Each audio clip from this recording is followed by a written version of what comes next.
pleasant day to be, I'm saying the house of the Lord.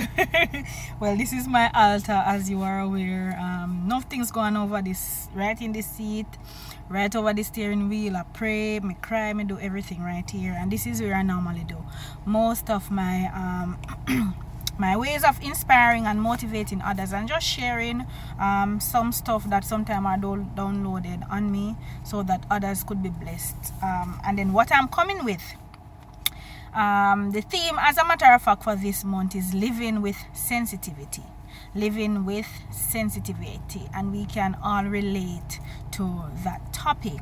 And our preacher, Miss Natasha Clark, who is actually from the Old Harbor Bay Church, gave some really interesting topics that we can all relate to again.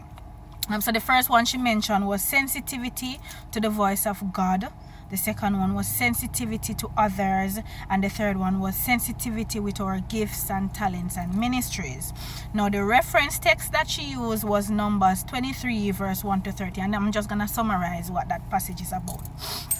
So you had this Moabite king called Balak, right? And you know, the Moabite people, the Moabites came out of the son of Lot, who is Abraham's nephew. Versus you have the Israelites. Now you have Balaam, who was a powerful person, and basically who him bless were blessed, and who him cursed, they were cursed. Now the king of the Moabites had called Balaam because he wanted Balaam to curse the Israelites. Now, a little history on the Israelites. You all know that the Israelites was God's chosen people, and God parted the Red Sea for them. They were able to conquer the Canaanites, and they were prospering basically. And what Miss Natasha Clark was referring to was even us in some organizations. There are times when favor is upon your life. There are times when you're prospering, you're putting in the work, you're getting results, but you also have God's finger and hands all over your life. So you're doing well and you're prospering. And just by that happening, people will hate you. So it's not like the Israelites had hated the Moabites, but the Moabites I say, look pa uno too, uno think uno big and mighty, everyone gonna kill off people and conquer this and uno ruling and uno prospering and something. Watch out for me and uno. You understand? So that was the spirit of Balak, the king of the Moabites. So because Israel was prospering so much, they were envious and they wanted to fight back. And therefore the king called upon Balaam to say, come curse them people here for me, without whatever reason. Now Balaam, being humbled, went and told Balak, say, listen, I can only speak what God tells me to speak. So me can't just come pronounce no curse upon nobody unless God speaks to me. Now they went up on a mountain. Balak and Balaam were able to see the outskirts of where the Israelites were camping. They offered their sacrifice. Balaam went to talk to God. God told him, say, bless the people them. Him come out when. So when Balak expected Balaam now to be casting curses and stuff on God's people, all Balaam could say, listen, this is what God said to me. Bless my people. Bless the Israelites. So Balak said, no, tell if you curse the people them, why you bless them? Anyway, come run at this side now. Look on them from this angle of life, and that is exactly what happens in our life. When the enemy come towards us in one direction and he says, and realize it's just a blessing is upon us, him go from a different angle. And another example is Job's situation.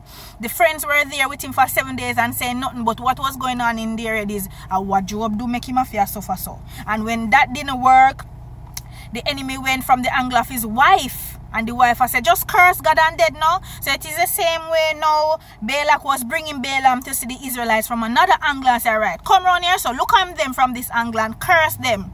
And the second time again, God spoke to Balaam, and Balaam blessed the people.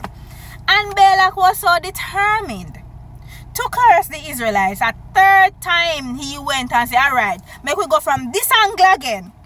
And Job's situation again, his body was rocked with diseases and stuff. His physical body was rocked because the enemy was not able to conquer on the first and second occasion. So now he's coming back with a third occasion, and that is exactly what is happening in your life. The enemy attack one era and realize him can't conquer there, so him attack another era and realize him can't conquer there, so and he keeps attacking until he finds your weakness.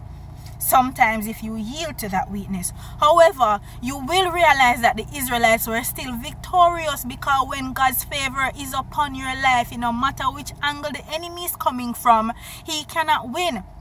So eventually the Israelites dominated, and all Balaam do was to be sensitive to the voice of God and to bless the people instead of casting a curse on people. So listen, this morning, ensure that God's favor is upon your life, because without even trying, people will hate you because you're doing so well and prospering. People will hate you. You don't have to do anybody anything. So just be reminded that stay close to God and he will draw close to you. Reject the enemy and he will move away from you, basically. That is it for today. Just stay in God's favor and you will always be victorious, because no matter what the enemy has scheme and whatever angles he is coming from in your life, just be reminded that you have the victory already.